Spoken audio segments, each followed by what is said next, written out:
Rabbi Friedman, shalom.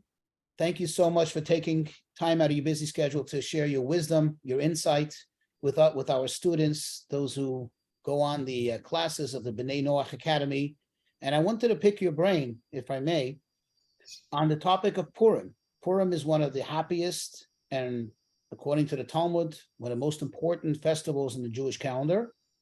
But like everything else in the Torah, this too is part of Torah, although the oral law. And I imagine that there's a lot to talk about and a lot that applies to the Ben Noach, to the person out there that's concerned about following in the ways of Hashem. So maybe if I may ask you, if we can start, just give us an overall. Actually, I tell you, I'm biased here. I like hearing it from you. I like the way you put it. Just the story of Purim, just to give everybody just a synopsis of the story of Purim. Well, this happened 70 years after the destruction of the first temple. Jews were scattered all over the world by the Babylonians. So at this point, Achashverosh, or whatever his real name was, ruled over 127 countries in the Middle East. And there were Jews in every one of those countries. Now he had a minister named Haman, who had some problem with the Jewish people. And so he asked the king permission to proclaim a day in which all Jews will be attacked and eliminated in all 127 countries. And the king approved the plan. But Esther, who had become the queen and never told the king that she was Jewish, went to appeal to him, and her appeal was successful. And instead of a day of Jews getting killed, all the enemies who had planned to do harm were defeated, and Haman and his 10 sons were hanged, and it became a holiday. That's the short story, and it's all written up in the book of Esther. It's one of the books of the Bible. Right. So Rabbi Friedman, if I may, like everything else in the Torah, you said it's one of the books in the Bible, so it is actually, and I stand corrected, I said it's the oral law. It's one of the books in the Bible. So everything and anything in the Torah has always several components. You know, you have I guess you can say the practical realm, and then you have the spiritual realm. Let's first start, please, if I may ask, some practical lessons from this, from the practical aspects that we can glean for the regular average person, things that can help us improve our lives, our interpersonal relations, from the story of Purim, thoughts that you may have. Well, I don't know how practical it is, but for the Jewish people, the situation in the world is not that different today than it was then. Jews are scattered in every country of the world. Is there a possibility of another plot? Sure there is. And yet we're not paranoid about it. How is that? Celebrating Purim keeps us immune from the paranoia. We've been there, we faced that challenge before. God protects us. We're not going to lose sleep over this. Of course, we have to do, whatever we can do to be safe, but no paranoia. That's the powerful effect of the celebration. It happened so long ago. Why are we still celebrating it? The celebration is like, pardon the expression, but an immune shot. It's an injection. And it keeps us from overreacting or from panicking about this possibility of another threat like that. And the same is true of Passover. By observing Passover, we get an injection of trust and confidence that we will never be enslaved again. So it's a very healthy observance, a very healthy practice. Well, what can we learn from it? First of all, that many Hamans have come and gone since then. In fact, in almost every generation, there's somebody who wants to become famous for killing Jews. Today we have a different phenomenon. Tragically, there are so many people who want to be famous by shooting up a school.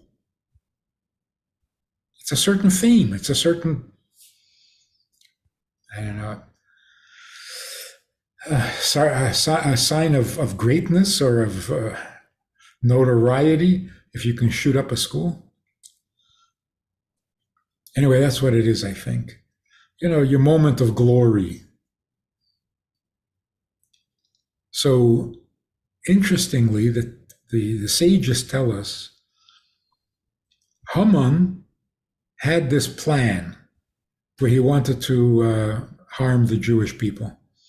Ahasuerus, the king, gave him the ring, the signet ring, and said, you do whatever you want. So now we have two characters involved in this scheme. Who was the more dangerous of the two? So the sages tell us that there are two forms of anti-Semitism. One is a person who has a feeling of inferiority, because when he looks at the Jewish people, it makes him feel empty, like Kanye West. His problem is that he sees that Jews help each other and that Jews' families are healthy and fathers come home to their families, to their homes, and Jews do well. He sees all of that, and on the one hand he says, I'm jealous, and on the other hand he's hateful. Must be that it brings out a certain inferiority feeling in him that he hates.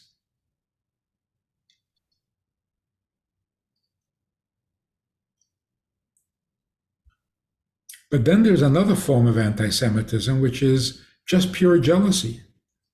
Why should Jews have it so good? Makes me angry. I want it. So there's the superiority complex and the inferiority complex. Both vent their frustrations on the Jewish people, because the Jewish people either make you jealous or make you feel empty and meaningless. Which one is the more dangerous?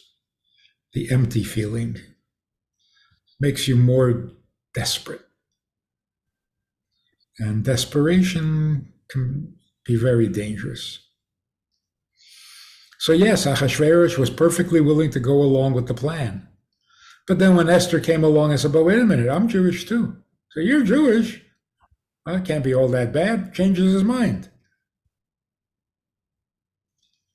Whereas Haman was implacable. The only solution was to hang him. It's interesting that at the Nuremberg trial, as they were hanging one of the Nazis, he said something about Purim. When's the last time somebody got hanged for anti-Semitism? Wow. Anyway, what is the solution to all of this? Jealousy has been a curse on the human population since the beginning of creation. What was the problem between Cain and Abel? Jealousy. Jealousy. What was the problem between Yaakov and Esav? Jealousy. What was the problem between Yosef and his brothers? Wherever you look, the problem was always jealousy. Even Yitzchak and Yishmael. It's been the curse of history. Jealousy that leads to violence, that leads to war, that leads to massive destruction.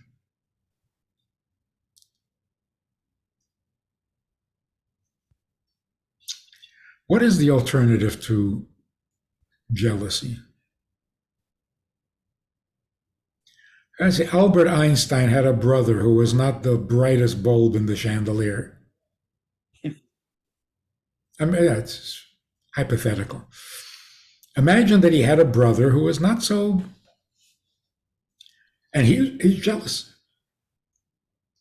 He's jealous of his brother. Everything is Albert. Albert. What is he, some kind of an Einstein? Yeah. Yeah, he's Einstein. So are you. And you're not. Right. So what are you going to do? You have one of two choices. You're either jealous, which is going to eat you up and destroy you from the inside, or you can be proud. Proud to be his brother. Go around boasting. I am his brother. This is what's going to happen, and it's already happening. The anti-Semitism that comes from jealousy is starting to change into pride. Proud to be the distant relatives. Proud to be part of the same creation, of the same plan. The Jews are bringing God into this world, proud to be a participant.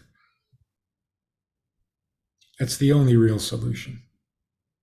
So when we talk about world peace, what is it that we have to get rid of? Nuclear weapons?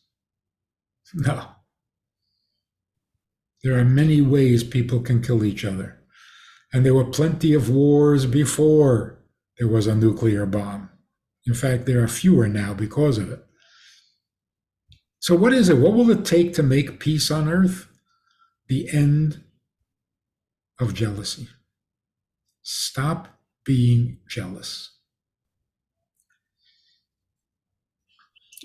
In fact, biblically, Joseph's brothers were jealous of him because he had a multicolored coat. No, there was much more to it than that. But it was jealousy. Vayikanu ba'echav. Bible says clearly, they were jealous. But then people say the moral of the story is that their father should not have shown favoritism. Yaakov was blatantly favoring Yosef. Big mistake. So the Bible comes to tell us this whole long, complicated story in order to make the point that you shouldn't favor one child over others? Not possible. It's too banal. It's too ordinary. Every intelligent human being knows this. You don't need a Bible from heaven. You don't need God himself to tell you not to do that. Dr. Phil can tell you not to do that.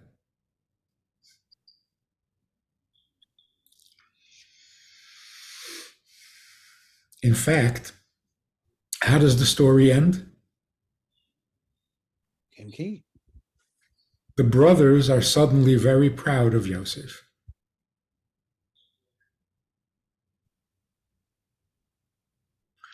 So what is the moral of the story? Not that favoritism is a problem. Jealousy is a problem, and there is no excuse for it, ever. Jacob was being honest and straight and correct in telling his sons that Yosef was the smartest and that they should listen to him. Should he not have said that? Should Einstein's parents not have spoken of Albert with a little respect and awe? No, no. Make believe he's stupid. Come on, what are you doing?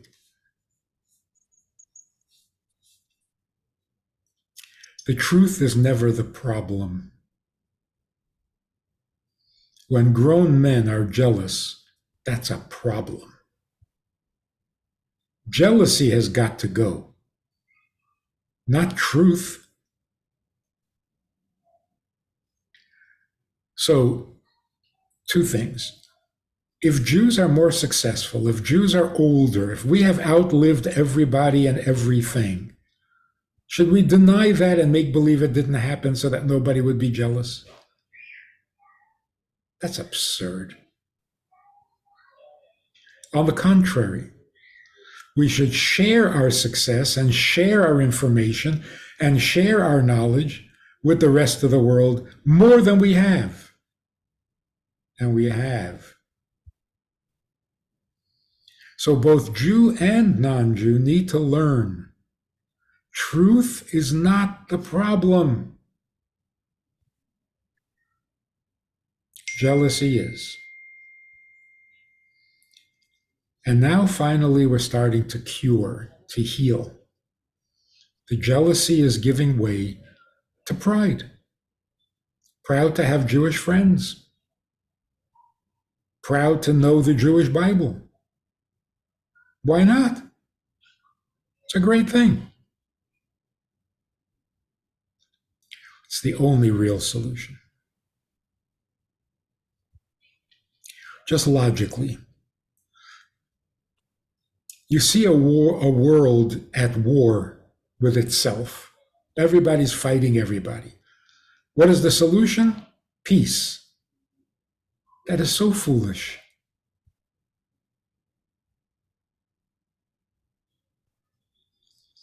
It's like somebody has a serious mental problem. What is the solution? Get normal. That's a solution? Can just flip a switch and That may be the objective. Yeah, when the world is at war, peace is the objective. Well, what's your method? How do you get there? Well, the first thing is you figure out what's causing the wars. You can't ignore the motivations. Oh, just stop, just stop. No, nobody's going to stop as long as they think they have a reason. So you have to address the reason and either disprove it, dissolve it, or agree with it. But you can't ignore it.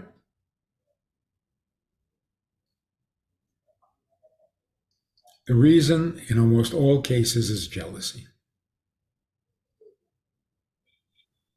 I don't know what motivates Russia to attack Ukraine. I don't know. None of the reasons given really add up, and they're not convincing. He's afraid that NATO is going to encroach on him and do what? I mean, who wants to take over the Russian government? Who wants to take over Russia? Who? I don't know. Maybe I'm just not informed, but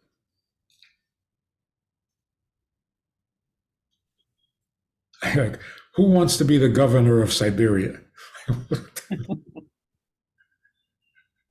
I don't see a line of people lining up to run for that office.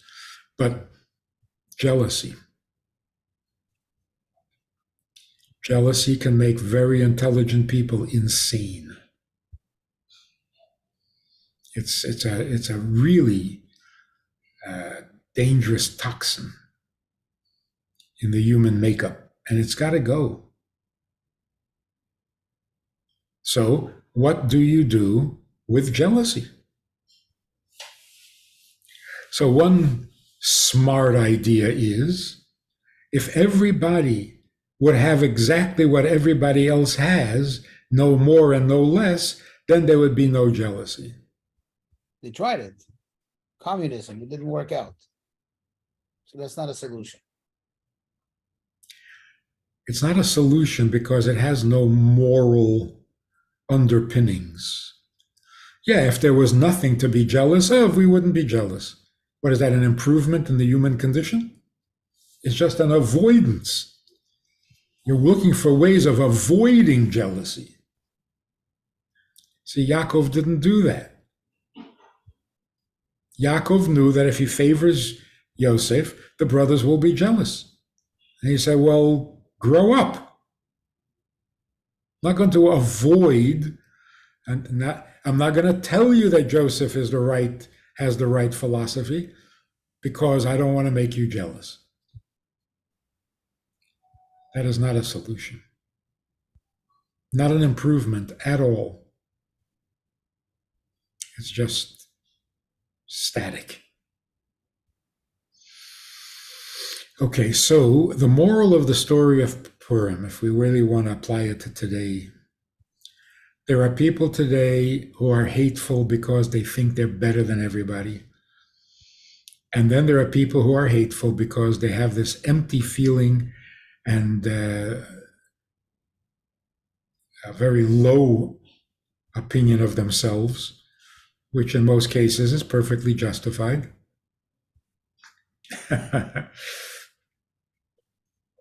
But the anger and the jealousy is not.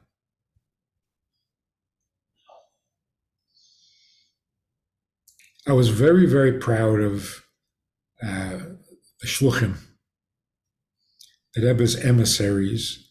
Some guy went around on his own, totally unofficial. He ran around on his own interviewing Shluchim, asking him for a reaction to Kanye West. I was so proud that they all came up with the right answer, each in their own words, in their own way. Every one of them, I think he interviewed 6. Every one of them said, he said that? Bring him over to the Chabad house. We'll talk, we'll have something to eat. We'll straighten him out. It's so good. He said that, huh? Somebody's got to talk to the man. And when you talk to him, everything will work out. Because there is no real cause for the hatred. So let's clear the air and get rid of the problem. Which is so much better than, oh, the statistics of anti-Semitism is up, the incidents are up 10%, 50%. That's your solution? To keep track of how many? Yeah, what are you going to do with that? Huh? What are you going to do with that? Right. You're going to tell the whole world that you're not the only one who hates us. Everybody hates us. This will make things better. Right. So we need to heal too. We need to heal from this victim mentality. And we also need to stop whining to the world as if that's going to get us any sympathy. And as you mentioned, not every crime against Jews is anti-Semitic. It's just crime. I think Jews don't carry guns. Jews don't fight back. So they're easy victims. Like Jackie Mason says, no one is afraid to walk in a Jewish neighborhood at night. What are you going to do? Get mugged by an accountant with a pencil?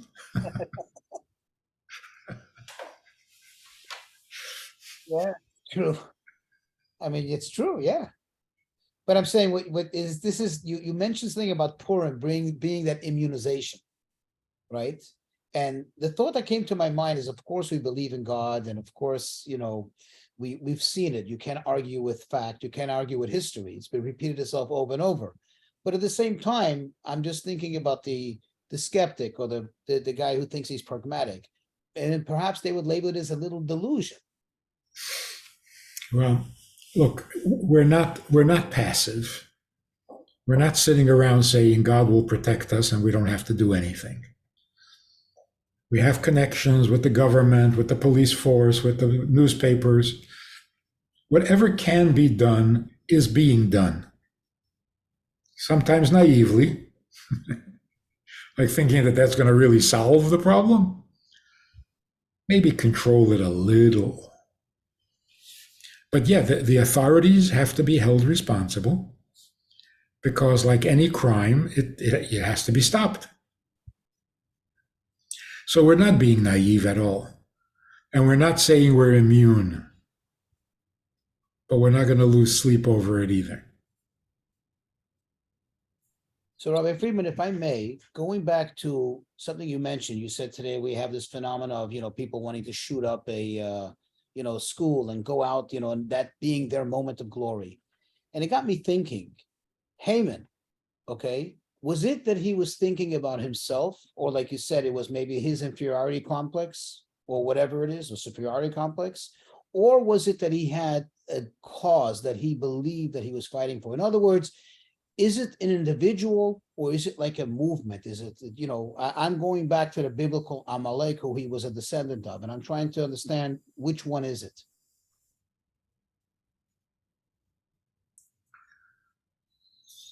Interesting that he was a descendant of Amalek who suffered from a superiority complex.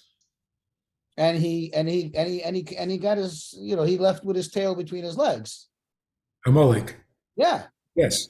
And Haman came again. So my question is Haman feels like he's fighting a cause, a deeper cause, or is it about his own personal, hate or jealousy, what have you?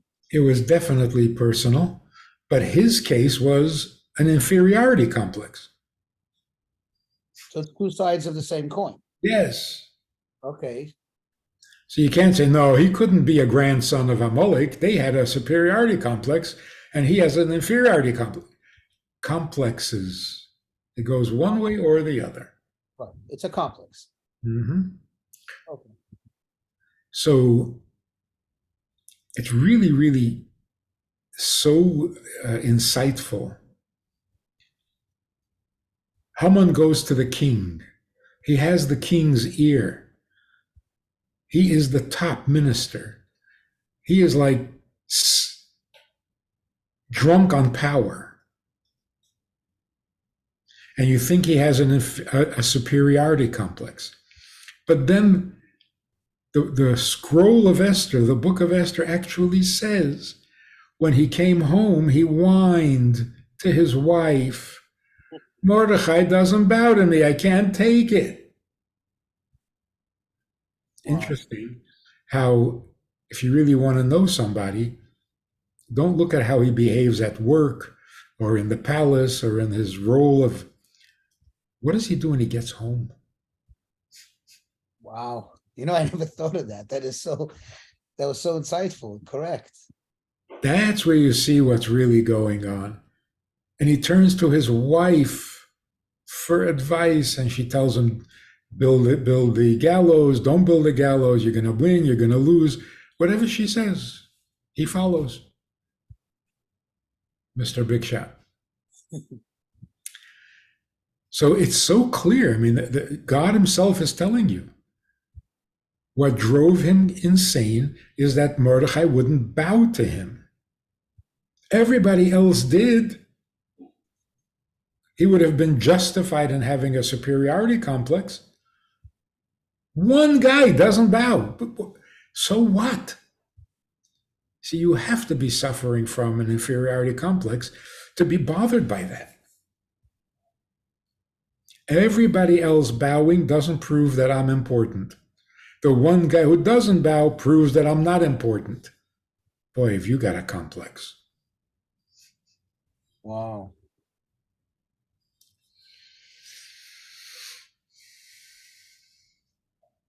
Jealousy is a killer, not only of the person who's jealous, but of the world. It has been the curse of history. People who have power, who could be doing so much good, it all goes bad because of jealousy. So there's actually nothing wrong with people having an inordinate amount of power. Use it for the good. No one will complain. But it always goes sour with the jealousy business. So the real plague that needs to be cured in order for there to be peace in the world is the plague of jealousy. It just has to go. Sibling rivalry, petty little jealousies, and these huge jealousies of these very powerful, paranoid people whose jealousy leads to the death of millions. How many millions of people did Stalin kill simply because he was paranoid? And paranoid means jealous. Of course, insanely jealous. There were Jews who didn't worship him, so he had to kill everybody. You're the most powerful man in the world at the time. Not good enough for you? So some Jew in a little shtibel in a synagogue somewhere with a long beard is sitting over a book teaching his kid to read Hebrew, and that threatens you? Because they're not bowing to you?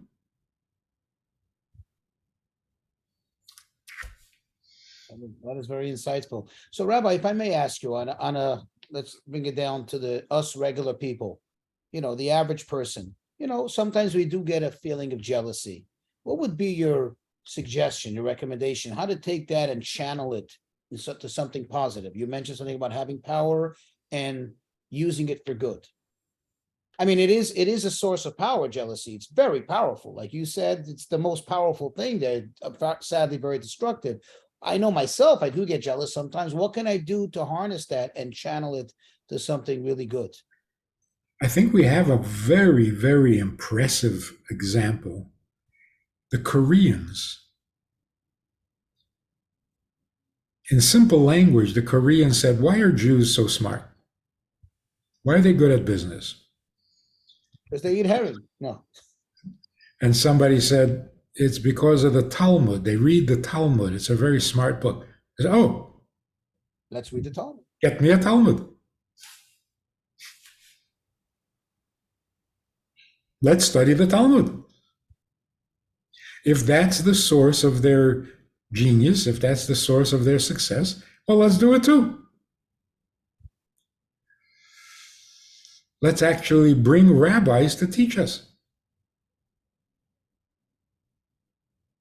Such a good example of, you see certain people being very successful, find out what gives them that success and do it too. Who's stopping you?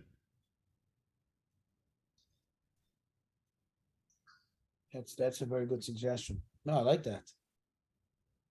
So going over to another aspect of Purim, and this is something which anybody who's been in any Jewish neighborhood will automatically notice and know that it's Purim. In fact, some people erroneously refer to it as the Jewish Halloween, and we all get dressed up. What's behind this custom? Why do we have this custom to wear costumes and to dress up and to kind of hide our identity somewhat on Purim? And what would the lessons be for the Ben Noach, for the average person? What can we glean from this? I think the origins of it is the miracle of Purim, unlike the miracle of the splitting of the sea, for example, or the 10 plagues in Egypt. Those were very blatant, unnatural events, supernatural. The sea splitting, that is so blatantly miraculous. But the miracles of Purim were not like that. In fact, you really can't point to a single event that was miraculous or unnatural. Ahasuerus got drunk, killed his wife, needed a new wife, chose Esther to be the new queen. Esther was there when Haman tried to, and she outmaneuvered him politically and got Ahasuerus to cancel the decree. Where's your miracle? Unless you say it's a miracle of synchronicity, how everything falls into place exactly, that she was in the right place at the right time to be able to do this. But if you're not paying attention, you wouldn't notice there's a miracle. And even people who are paying attention simply said, whoa, Esther was really shrewd. That's it. The biggest miracle of all is that we realize that it was a miracle. So the miracle that comes clothed in natural events is like God wearing a mask. God is pulling the strings, but nobody can see him doing it. So putting on a mask became part of the Purim celebration. Not that we're trying to hide our identity. No, we're trying to express the joy over the fact that God, wearing a mask, performed the miracles without being obvious. So may I interject, is it true that according to the Kabbalistic teachings, this type of miracle, the one that is, so to speak, clothed within nature, is actually considered the most superior of miracles? In some way it is, yeah. Can you elaborate on that? Well, first, just to mention that the Scroll of Esther is one of the books of the Bible. And yet, God's name is not mentioned once. Not once. And that's strange. But that's the point. The point is, the miracle happened without God mentioning his name or signing his name to the miracle. It was up to you to recognize the miracle. Now, a miracle that comes in the guise of nature has one great advantage over the blatant miracles. The blatant miracle, which is very exciting, gives the impression that everything else that happens is just natural. And the only time we recognize God's presence or God's involvement is if he does something completely unnatural, supernatural. But that God is running the show all the time, and that every event is a miracle. Nothing happens by nature. It happens in nature, not by nature. Gravity doesn't cause things to fall. Gravity is the observation that things fall. It's not an explanation. It's simply a description of what's happening. Why do things fall? If God says fall, they fall. If God says rise, they rise. If God doesn't say fall, they don't fall. Wow, violating the law of gravity. There is no law of gravity. There is the habit. We are in the habit of observing gravity. But gravity doesn't cause things.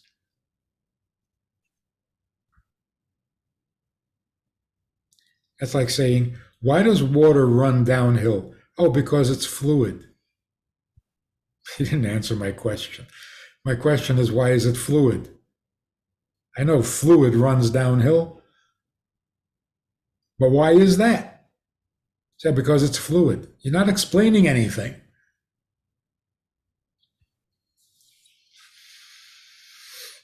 Fluid means it runs downhill. I'm asking you why. So because it does. Well, thank you very much. You're a real scientist.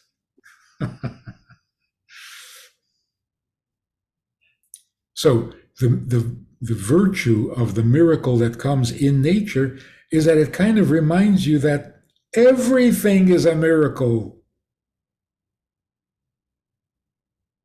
in nature.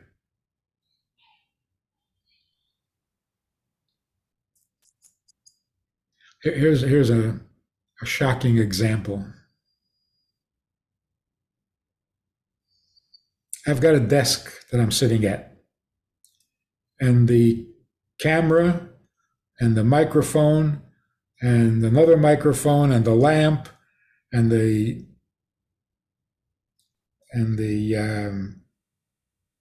pens, the markers, the speakers, the staple gun, they're all sitting on the desk.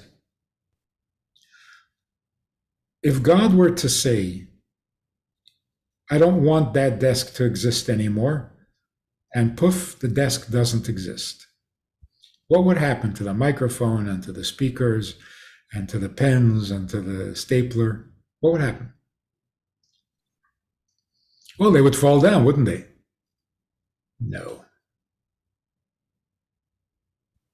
God said the desk should disappear. God didn't say anything about things falling. So what are you saying? They will hang there in the air? That's right. When God says they should fall, then we observe gravity. But if God doesn't say to fall, in other words, God really is the only mover and shaker. Nothing moves without instruction from God. Nothing changes, nothing grows, nothing decays. Nothing happens without God's instruction. Because there's only one God, and gravity is not his competition. So gravity is not God, and therefore it cannot cause things to happen.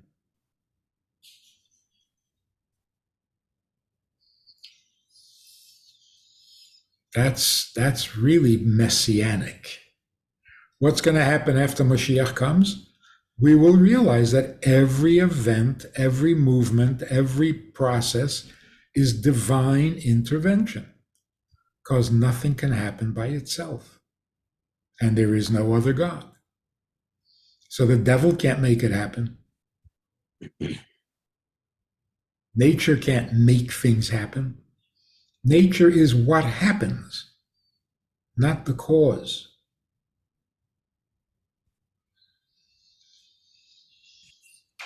So what is science? Science explains the process, not the why. There's no why in science.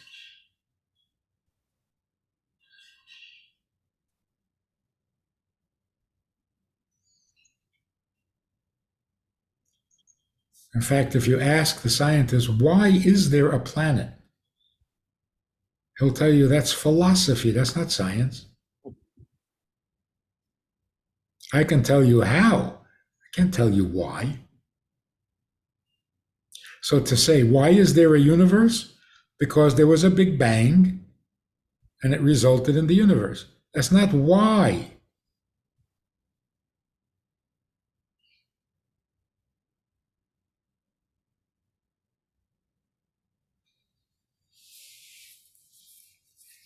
So if you can describe the phenomenon with more detail, with more insight, that's science.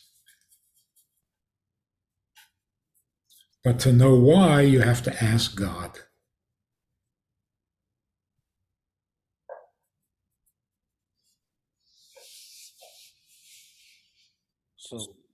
So that's, he's saying that is really the whole concept of Purim, the celebration, the idea to recognize that God is really pulling the strings in each and every single movement of nature. Even insomnia. Isn't that amazing? The things we learn from this little book of the Bible. Why did the king have insomnia? because then they read him the history book in which it says that Mordecai saved his life, and now his conscience bothered him because he never did anything for Mordecai. So he decides to reward Mordecai. That drives Haman really insanely jealous and blows the whole. So even the insomnia of the king is part of the divine plan.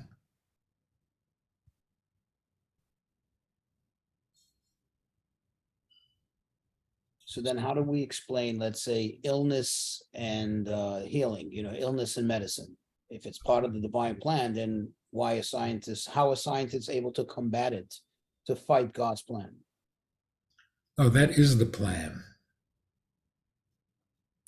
The Torah says, God says in the Torah, if you are harmed, if you are injured, go to a doctor who will heal you. How do you know the doctor will heal you? God said he will. God said, let there be light, there's light. God says there'll be healing, there's healing. Right. Okay. So that is God's plan. I thought you were asking something else. Why does God do that? Make you sick and then make you well? I mean, does he want you well? Does he want you sick? Make up your mind. Okay, that's part of the question. Right, so God sends Jews down to Egypt, they become enslaved, and then God takes them out. So should you celebrate that he took us out, or should you blame him for taking us down there in the first place? And the story with Purim, you can argue the same thing. I mean, he got us in this mess in the first place, right? Right. So what's the answer? Well, if we appreciate, this is the ultimate question, really the ultimate question. What is wrong with this world? That we need solutions. There's poverty, we have to give charity. There's war, we have to make peace. There's illness, we have to find a cure.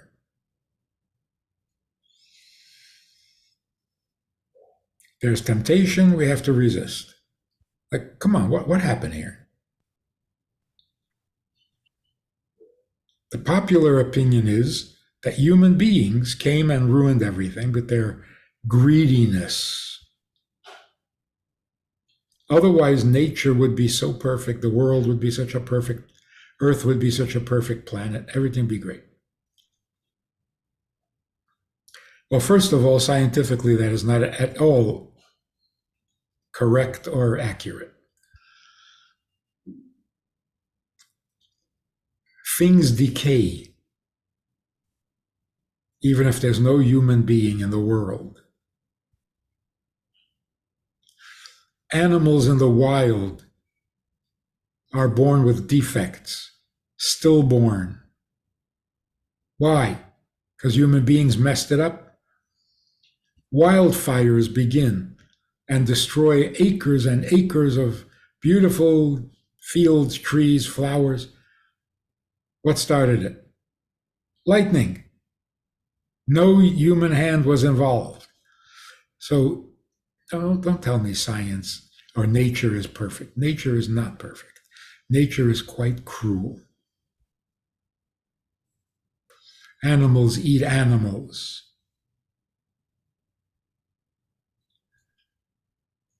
This world was created with all the faults and with all the ugliness and with all the evils that can possibly exist. All of them. This is the lowest of all possible existences. The purpose of creating such a world is that with a little effort on the part of the human being, this evil can be transformed into good. The lowest of all worlds can become the best of all worlds. It's our job as partners with God to bring out this great potential that the earth has, a potential that is so good that it overwhelms, cancels, and heals all the evil in the world. to where the evil itself becomes good. Did we mess up the world? No. We are the solution to the world that was created very low. How low? People die. Low enough? People suffer. People get sick. People get tempted. But that's a description of the world. We're here to fix it. We're not always successful. We're not immediately successful. But the world is much better off with the people than it is without people.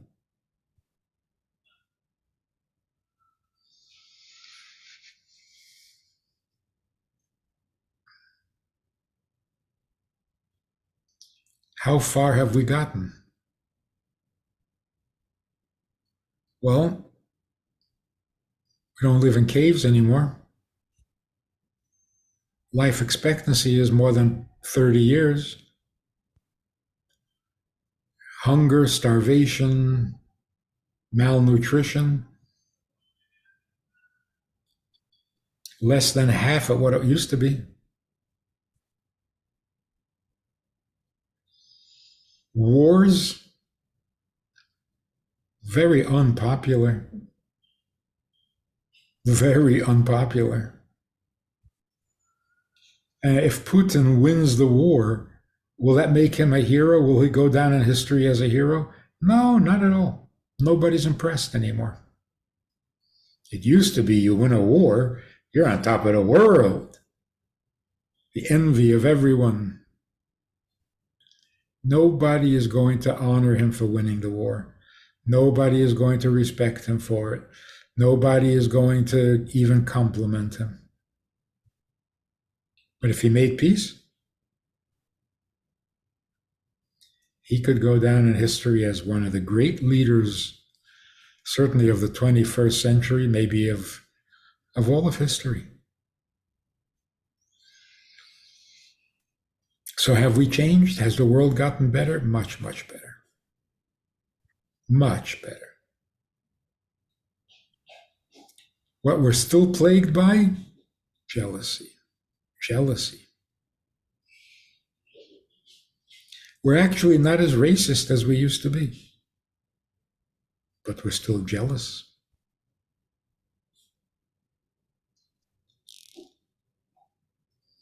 We're not as cruel as we used to be. Can't stand the idea of an electric chair. It's too cruel. For murderers. Now we've come a long way. Just not quite far enough.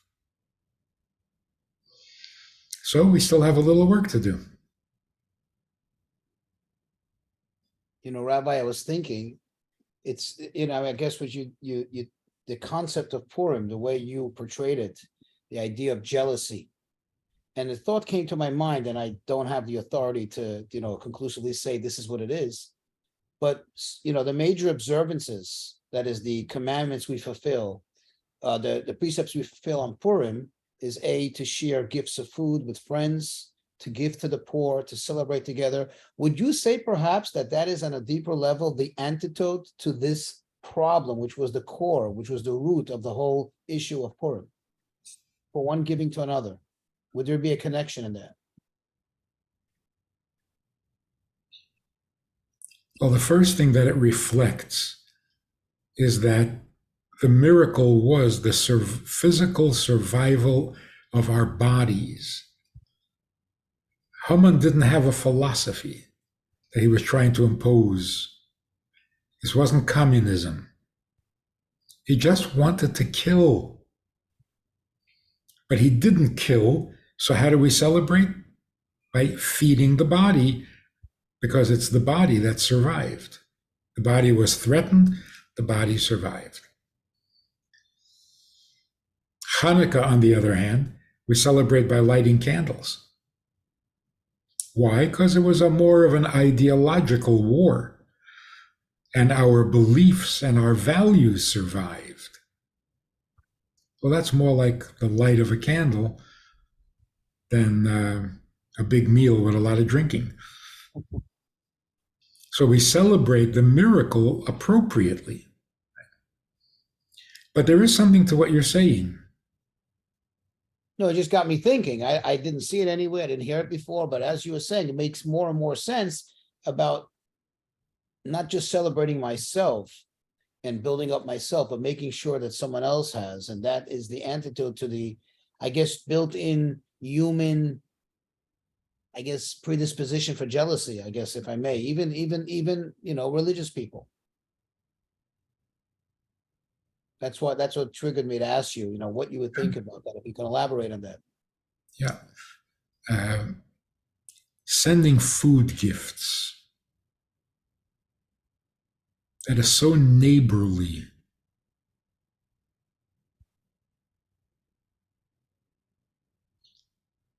These are not Christmas gifts.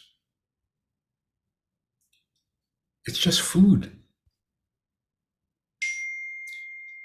Food that most people can afford. And yet, we share. You send me some food, I send you some food. Who gained anything from this? There's no gain. I sent you a hamantash, you sent me a hamantash. What we gained is brotherhood. Sharing food is a strong human bond.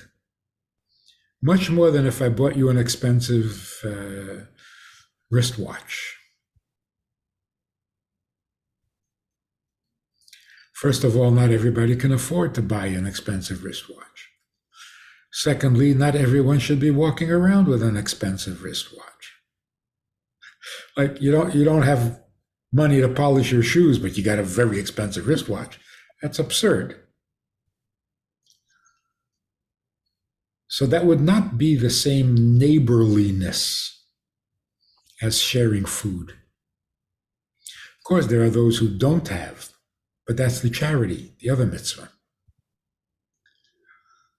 But this idea of sharing food,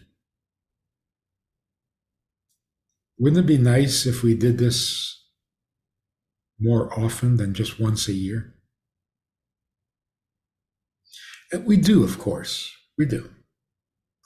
A woman gives birth and she's tired and exhausted. All the neighbors bring food. It's just a decent thing to do. It's not charity. You're doing the labor of preparing the food. That's the gift. So we do share food on other occasions, but it would be nice if we did it on a regular basis. Like no one should make their own kugel on Shabbos. Everyone should give a kugel to somebody else. It would be beautiful.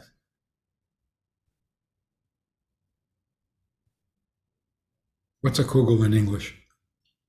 Pudding. Pudding.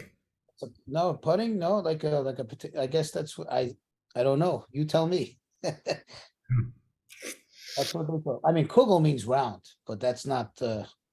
That's the name of the dish.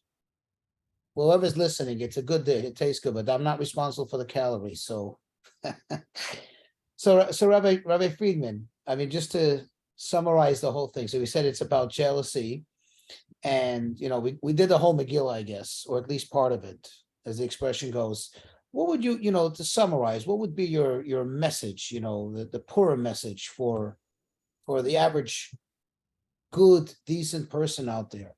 What's your takeaway? What can we take from this? Okay. The takeaway from Mordechai is don't bow. If it's not legitimate, don't bow. Don't compromise. Whatever the consequences may be. The message from the king Ahasuerus is stop trying to please everybody. You're going to lose. Stand by your principles and don't try to make everybody happy. Don't be a sycophant. The moral from Haman is anti-Semitism is getting really wearisome. Enough. It's ridiculous. It's absurd. Not going anywhere. Instead of being jealous, be proud. The moral from Esther.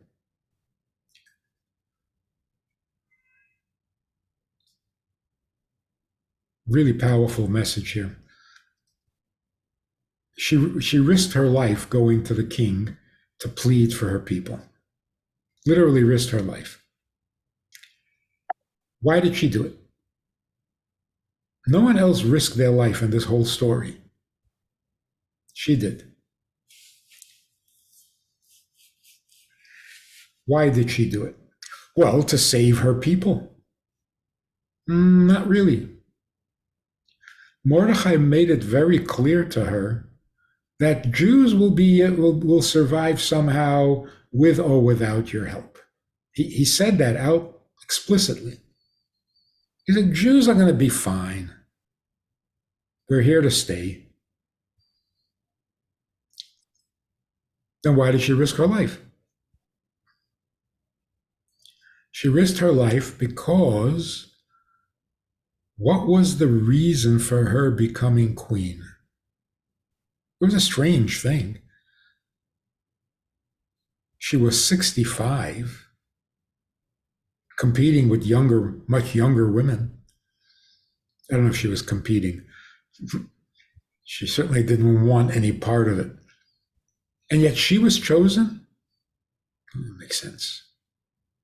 She had to ask herself 100 times a day, how did this happen? Why am I in the palace?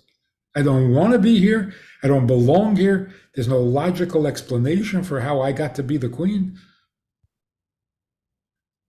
There's no really good explanation why the other queen was beheaded.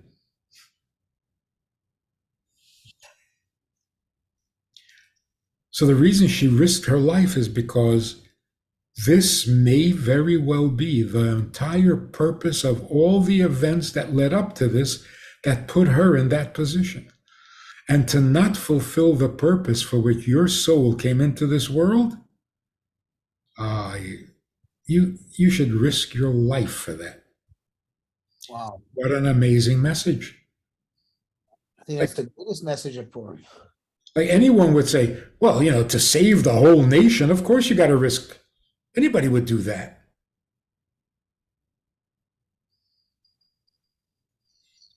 Some people actually regret that they have only one life to give for their country, which is such an arrogant statement. It's unbelievable, but that's a different subject. Well, in modern times, you have the video games, you get 2 or 3 lives. So you get, is there any message that you can give us, any lesson to be learned from the people, from the collective of the Jewish people throughout this whole story of Purim? How they behaved or how they reacted, what they did, what they didn't do? They turned to Mordechai and they did what he said. Instead of panicking and becoming militant and rushing off to buy guns, I'm sure some were tempted. They did what Mordechai said. They devoted themselves more to the Jewishness of their souls and to the Jewish purpose for being born and being in this world in the first place. When you are fulfilling the role and the purpose for which you are created, you are indestructible. Without guns.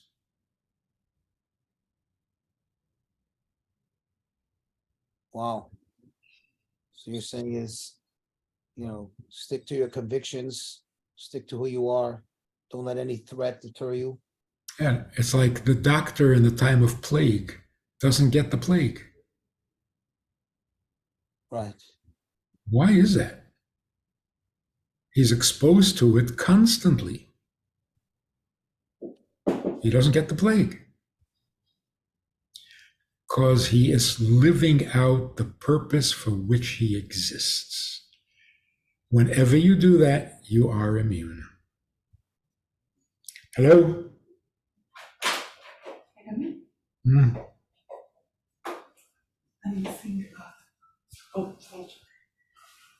Is that the signal you went overtime? Are we overtime? I'm having a good time, so it's not overtime. I'm having a great time. So, okay, that's the sign, I guess. So Rabbi Friedman, thank you so much for sharing your insights on Purim. Happy Purim. And like you said, we should have Purim every day. The givingness, suppressing our jealousy and perhaps harnessing it and channeling it towards being proud of each other, and what the other person has should become a source of pride for us, and to enjoy each other, God's creations. Thank you so much, Rabbi Friedman. Be well. Only good news. Thank you.